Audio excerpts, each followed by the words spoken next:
Boa noite a todos. Nós vamos começar agora, a partir de hoje, colocar as crianças para ler mensagens aqui na Casa Espírita também. Porque nós sabemos que, para nós formarmos trabalhadores na nossa casa, é necessário a gente começar desde cedo. Então, hoje, quem vai iniciar é a Isabela, né? Ela vai ler uma mensagem sobre o perdão que a gente estudou na evangelização.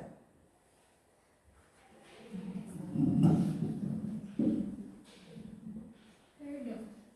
Se você gosta de ser desculpado, se você gosta que lhe peçam desculpa, se você gosta de ser perdoado, mesmo quando é grande a culpa, lembre o que é para Jesus ensinar. Só quem perdoa merece ser perdoado. Perdoe, perdoe sempre. O Pai perdoa infinitamente. Faça o bem e a paz surgirá, e a ofensa não o atingirá. Aproveite enquanto o irmão ainda caminha do seu lado. Vá e fale ao seu coração. Ficará então tudo mudado.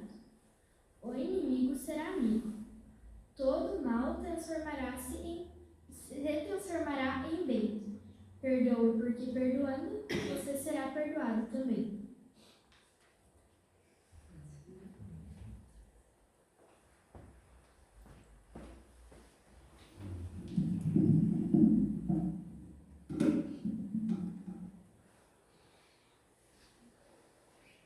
Então, com essa mensagem do perdão, eu convido a todos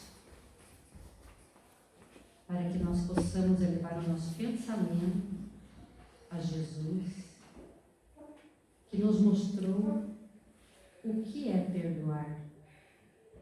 No momento em que ele volta para a casa do Pai, ele perdoa a todos nós. E é com essa mensagem do perdão, do amor, que temos por todos, iniciando na família, iniciando na nossa casa espírita, no nosso trabalho, na rua, em qualquer lugar que estivermos, devemos sempre lembrar dessa mensagem do perdão, aquele perdão do nosso coração. Que Deus possa, neste momento, nos abençoar a todos na noite de hoje, e que a paz de Jesus esteja neste ambiente. Que assim seja. Está iniciado a oração. O palestrante é o Gustavo, ele mora em Mafra, trabalhador da Casa Espírita Vicente de Paulo. Que Deus te abençoe e te ilumine. Fique à vontade. Vamos começar.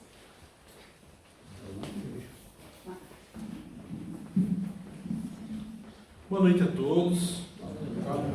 Obrigado pela oportunidade de estar aqui nessa noite, compartilhando um pouquinho do que eu estudei. E o tema para hoje, o tema que foi escolhido, é o perdão das ofensas. Esse é um tópico que, com certeza, todo mundo já acabou estudando, acabou lendo alguma mensagem, tendo alguma reflexão de uma maneira ou de outra. Mas a ideia de hoje é a gente ter um olhar um pouco mais prático a respeito desse tópico. Então eu vou passar lendo alguns textos de algumas obras e no final vamos tentar conseguir uma chavinha um pouco mais prática para conseguir atingir o perdão.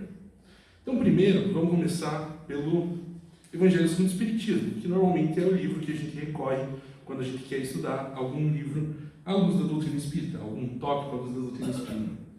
Mais especificamente pelo capítulo 10, cujo título é Bem-aventurados os Misericordiosos. Esse capítulo ele vai começar com 3 citações do Evangelho de Mateus. Então, vamos dar uma olhadinha nessas 3 citações. A primeira é: Bem-aventurados os que são misericordiosos, porque obterão misericórdia. Essa é a citação, capítulo 5, versículo 7.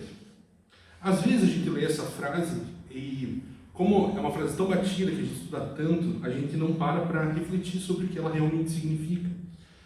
Se a gente pegar a definição de misericórdia lá do dicionário, ela é o sentimento o sentimento de dor e de solidariedade com relação a alguém que sofre, ou o ato concreto da manifestação desse sentimento, por exemplo, através do perdão.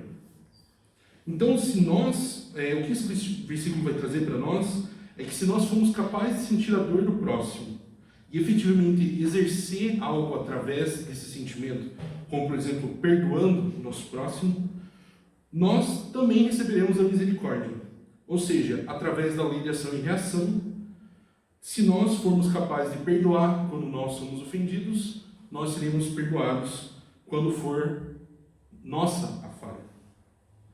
A segunda citação do capítulo é a seguinte: se perdoardes aos homens as faltas que cometem contra vós, também vosso Pai Celestial vos perdoará os pecados.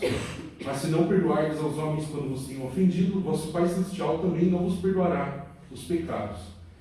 Isso está no capítulo 6 do Evangelho de Mateus, versículo 14 e 15. Aqui, nesse trecho, nos é destrinchado aquilo que a gente acabou de discutir a respeito da misericórdia, mas com um adicional. Se nós não perdoarmos quando nós formos ofendidos, nosso Pai Celestial também não nos perdoará quando for o nosso pecado. O perdão, então, ele se mostra com um caráter não apenas opcional, de eu fazer isso quando eu espero algo em troca, mas se eu quiser resolver alguma pendência, então o perdão se torna algo obrigatório. Isso novamente nos remete à lei de ação e reação.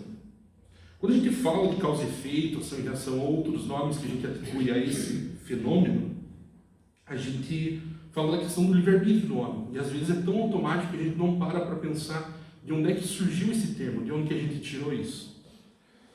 No capítulo 3 do livro que é o Espiritismo, a resposta do item 128 esclarece um pouco a gente a respeito desse tema.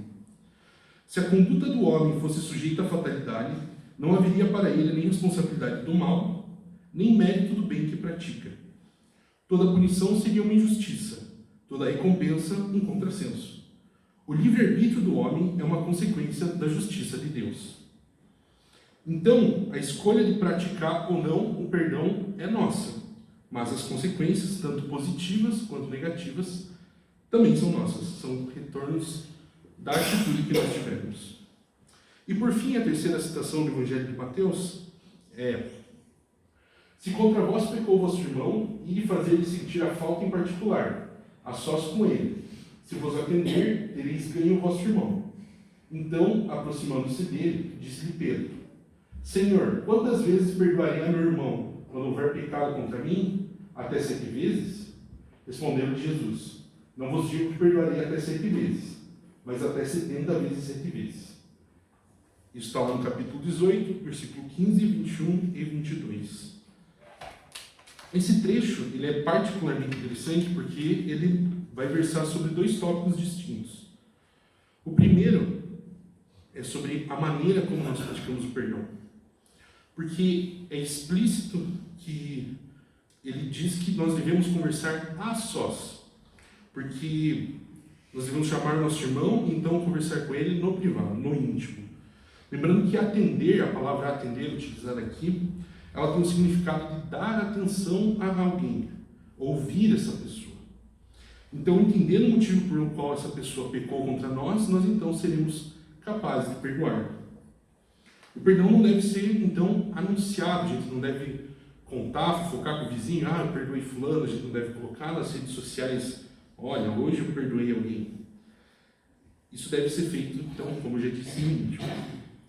E aí tem o segundo tema da citação, que é perdoar não 7 vezes, mas 70 vezes 7 vezes. Essa é uma frase muito repetida e por si só ela daria uma palestra, um estudo mais longo, mas aqui, em nível mais superficial, o que a gente pode extrair dela é que o perdão não precisa ser apenas verdadeiro e de coração, mas quantas vezes for necessário. Então, quando nós perdoamos de coração, a gente não pode colocar uma condição em cima disso, dizer, dessa vez eu te perdoo, mas se você fizer isso de novo comigo, aí foi a última.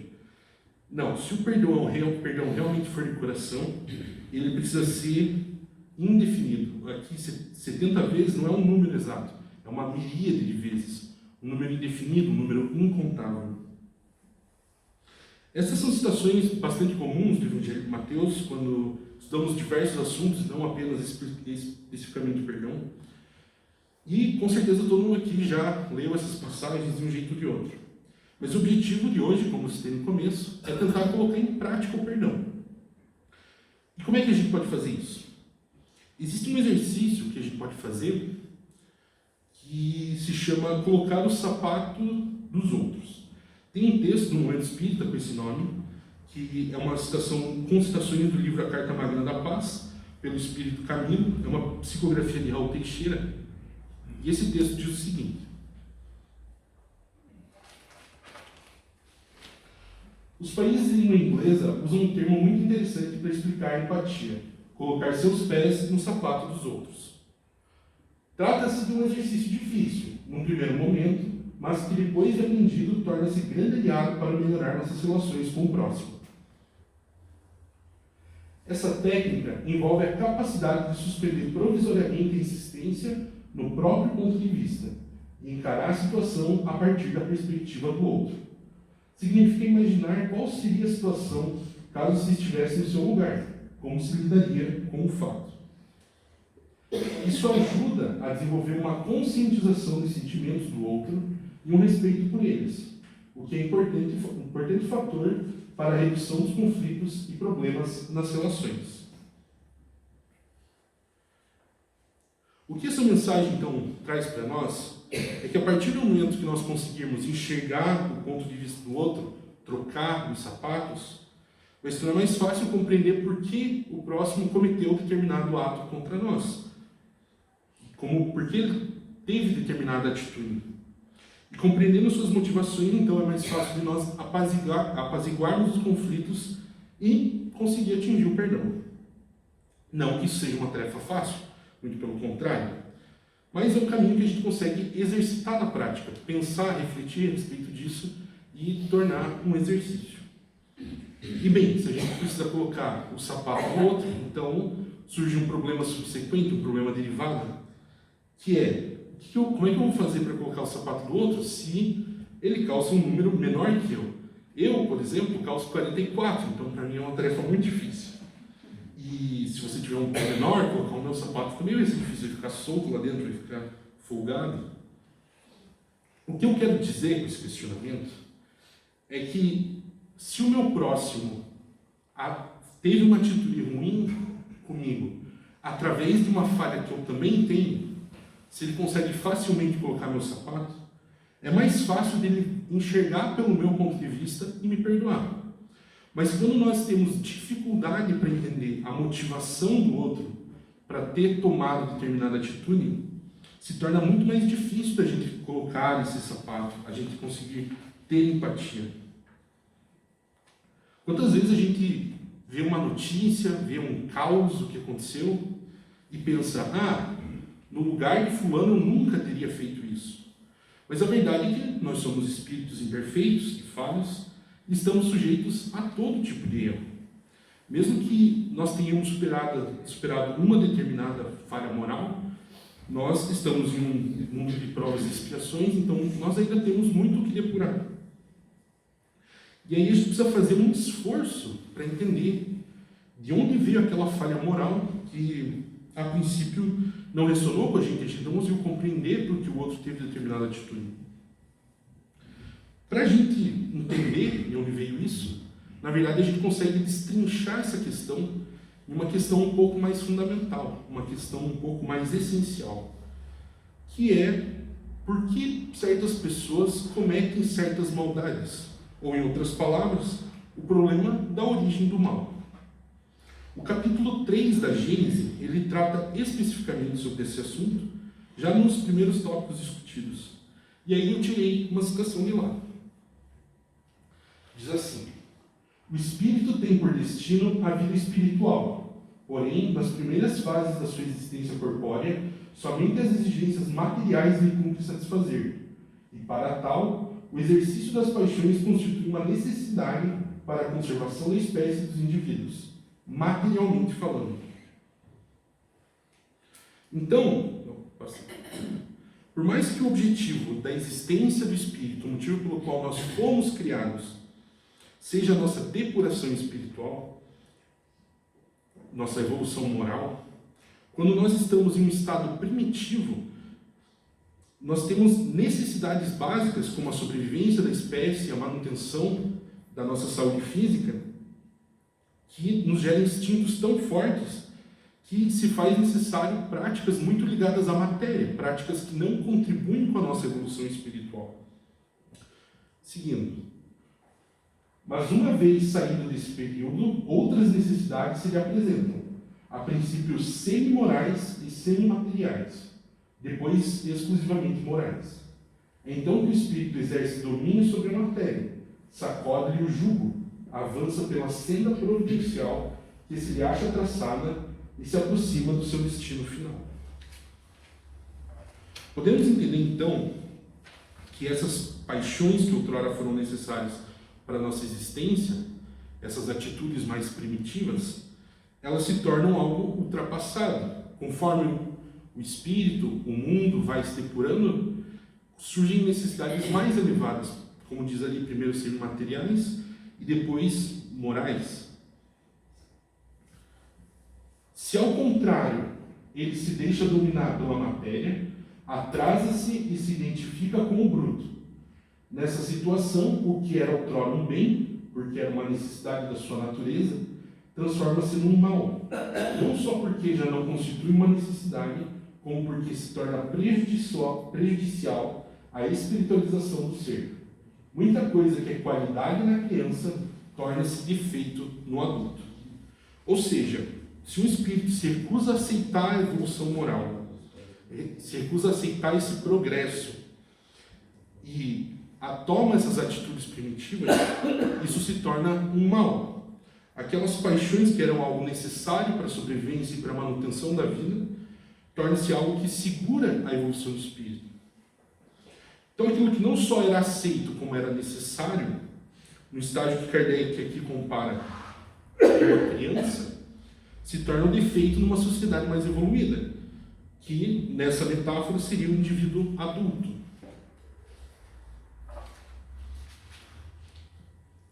O mal é, pois, relativo e a responsabilidade é proporcionada ao grau de adiantamento.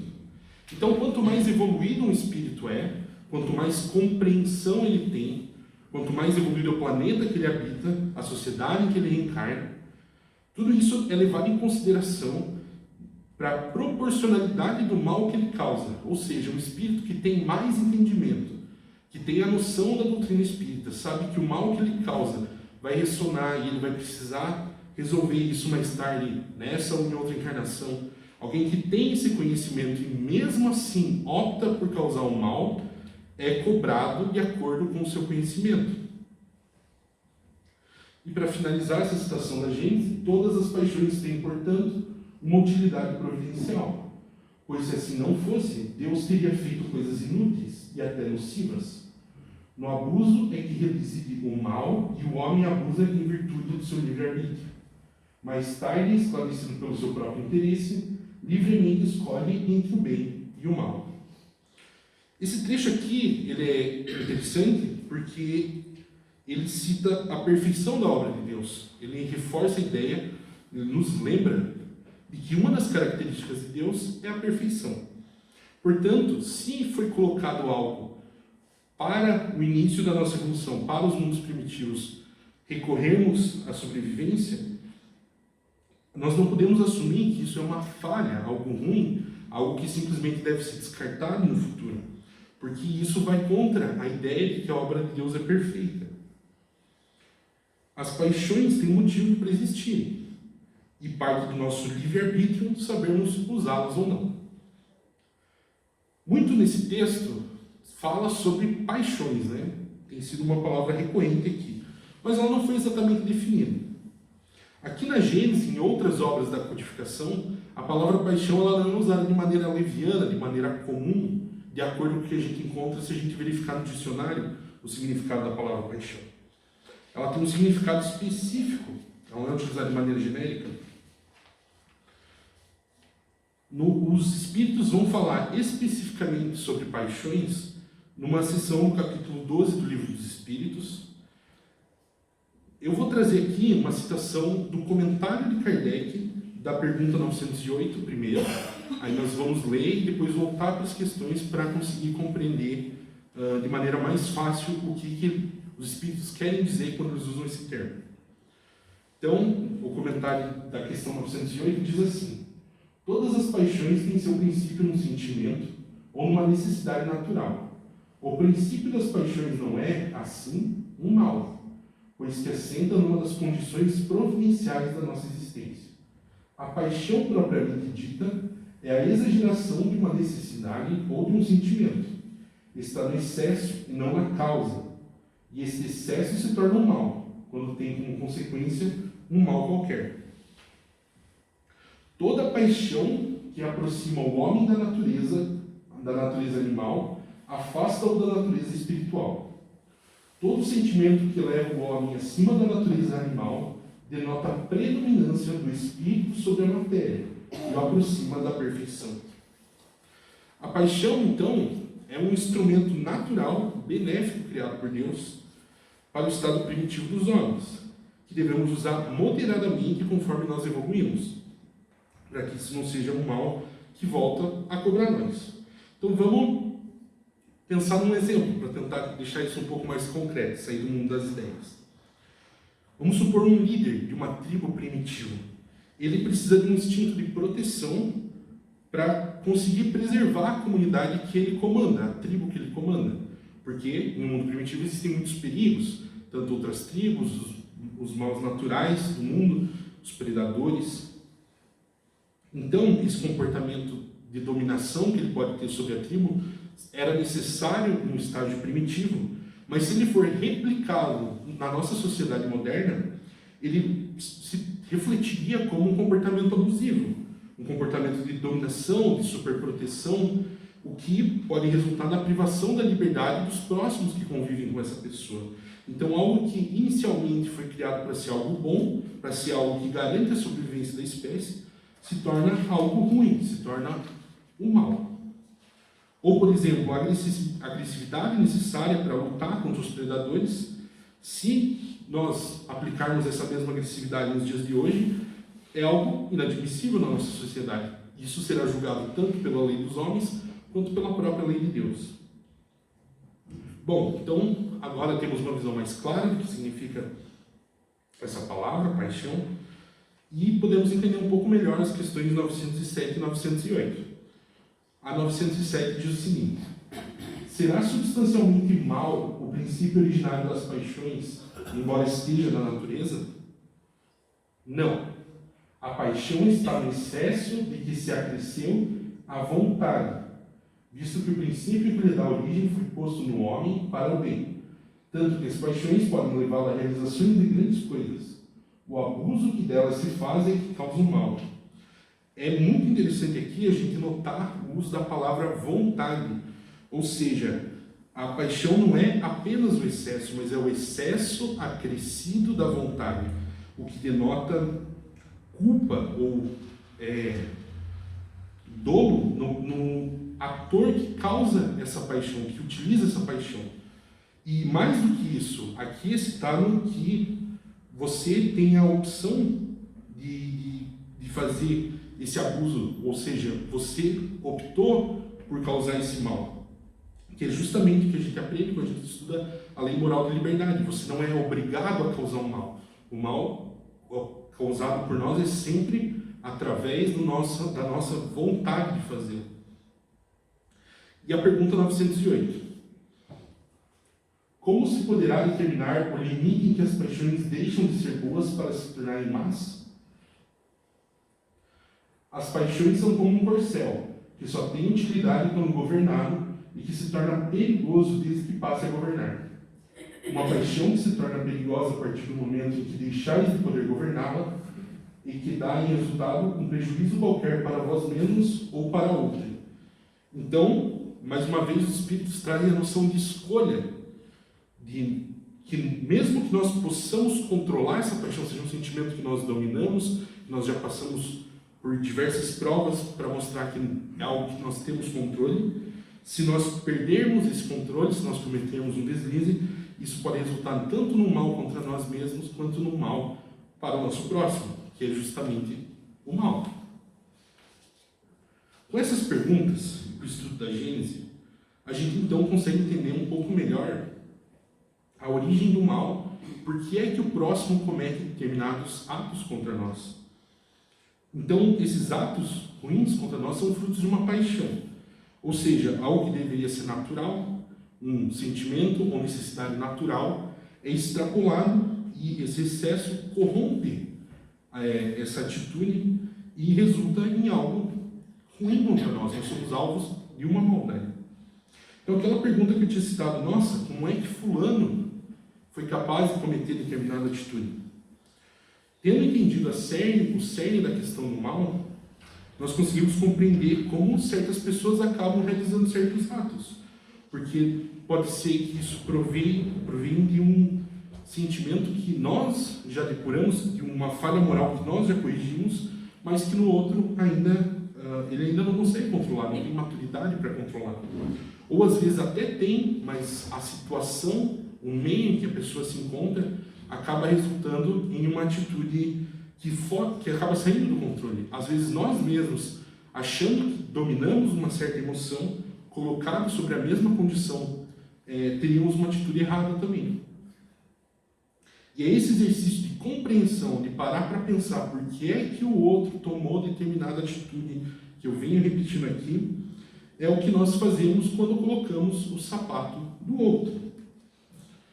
Para fixar esse conceito, eu vou contar uma história, olha da historinha. É uma história que se encontra no capítulo 21 dos Fioretti de São Francisco.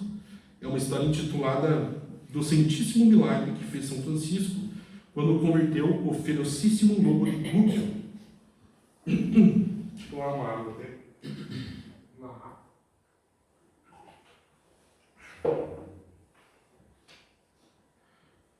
No tempo em que São Francisco morava na cidade de Gubbio, que é uma comuna italiana da região da Úmbria, apareceu na região um lobo grandíssimo, terrível e feroz, o qual não somente devorava os animais, como também os homens, de modo que todos os cidadãos estavam tomados de grande pavor, porque frequentemente o lobo se aproximava da cidade e todos precisavam andar armados, como se fossem para um combate. Contudo, quem sozinho o encontrasse, mesmo que estivesse equipado para lutar, não poderia se defender. Então São Francisco de Assis, tendo compaixão com os homens do local, quis ir ao encontro do lobo, e fazendo o sinal da cruz, saiu da cidade desarmado, pondo toda a sua confiança em Deus. E encontrando com o lobo, ele disse-lhe assim: "Vem cá, irmão lobo. Ordeno-te da parte de Cristo que não faça mal a mim nem a ninguém." E o lobo terrível fechou a sua boca e cessou de correr. E dada a ordem, foi mansamente como um cordeiro e se lançou aos pés de Francisco como um cachorro domesticado. Então, São Francisco lhe falou assim: "Irmão lobo, tu fazes muito danos nesta terra e grandes malefícios, destruindo e matando as criaturas de Deus, e sequer se alimenta de suas carcaças. E não somente mataste e devoraste os animais, mas tiveste o ânimo de matar os homens. Por tal coisa és digno da forca, como ladrão e homicida.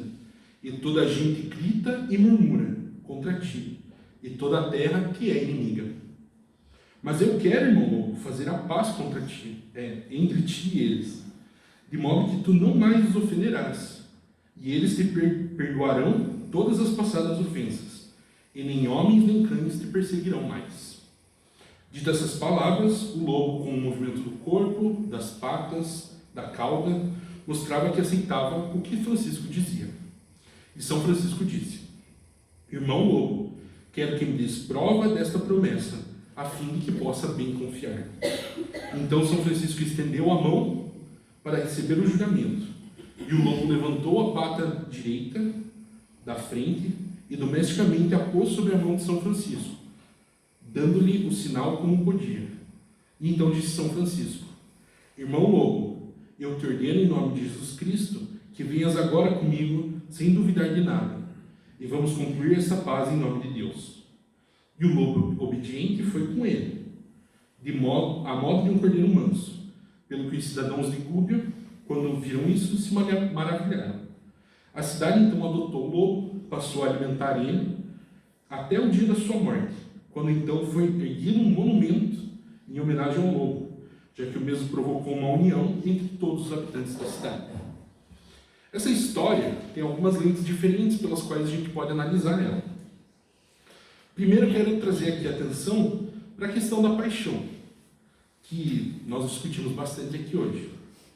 O lobo não utilizava seu instinto simplesmente para se alimentar, simplesmente para caçar aquilo que era necessário para ele sobreviver, como qualquer animal predador faz. Ele caçava, matava os animais e não comia suas carcaças. E, além disso, ele também matava os homens, causava muito mal através de ataques que não eram necessários. Claro que essa é uma interpretação bastante alegórica, porque é um lobo e ele não só estava seguindo o instinto dele. Nem se sabe se essa é uma história real. Mas a questão é que existe um paralelo real entre essa história que a gente estava estudando, justamente porque São Francisco fala do julgamento que o lobo teria como ladrão e assassino. E isso resultaria na forca, os pecados dele resultariam na forca. Além disso, tem justamente a questão de vestir o sapato do lobo. Porque São Francisco não sai armado em busca dele, o que seria bem estranho de São Francisco fazer isso. Mas ele não só manda o lobo embora da região para resolver o problema dos homens.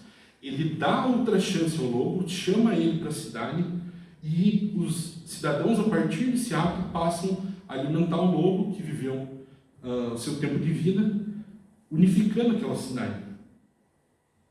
Quantas situações nós podemos nos colocar que nós cometemos o mal contra alguém e essa pessoa, ao invés de simplesmente se livrar de nós ou resolver o problema da maneira mais simples que podia, ela veste o nosso sapato e nos traz como se nós fôssemos o lobo de Gúbio para a cidade alegórica, nesse caso.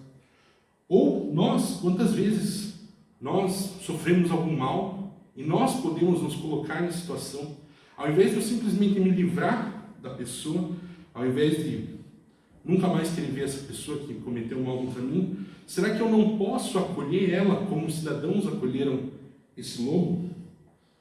Por isso que da próxima vez que alguém fizer um mal contra a gente, vamos tentar vestir o sapato do outro, pelo menos tentar entender por que aquilo aconteceu, porque aquele mal foi causado contra a gente. Tentar chamar para conversar no particular, da maneira como Jesus nos ensinou. Com certeza isso não é uma tarefa fácil. Isso é um exercício que nós precisamos praticar. Mas, se não fosse fácil, todo mundo aqui já estaria muito mais evoluído. Então, com paciência e prática, vamos dia após dia usar essa chave de colocar o sapato do outro para tentar exercitar o perdão mais e mais nas nossas vidas, do jeito que Jesus queria. Muito obrigado pela atenção e eu devolvo a palavra.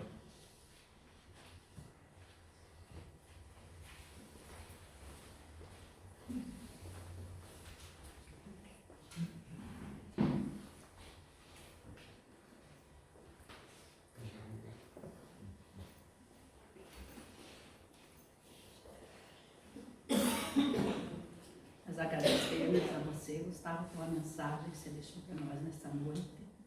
Que Deus te abençoe sempre e a casa está de portas abertas sempre para você. Tá bom? Obrigado. Então, neste momento, nós vamos nos preparar para o passe. Então, vamos fechar os nossos olhos. Abrir a nossa mente, o nosso coração,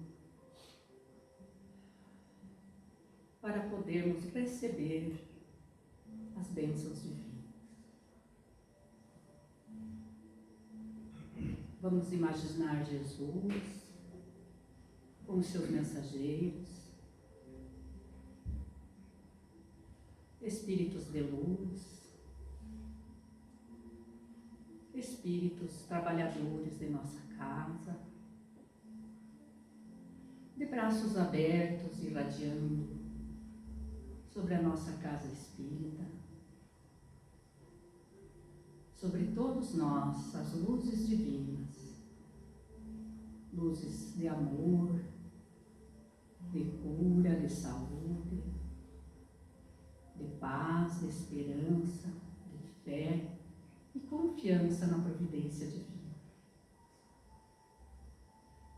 envolvendo a nossa alma, o nosso corpo físico, recebendo essas bênçãos, e também pedir a esses mensageiros de luz que possam visitar nossos lares, visitando os nossos familiares que não puderam estar aqui, visitando os doentes, abençoando a todos com as luzes divinas.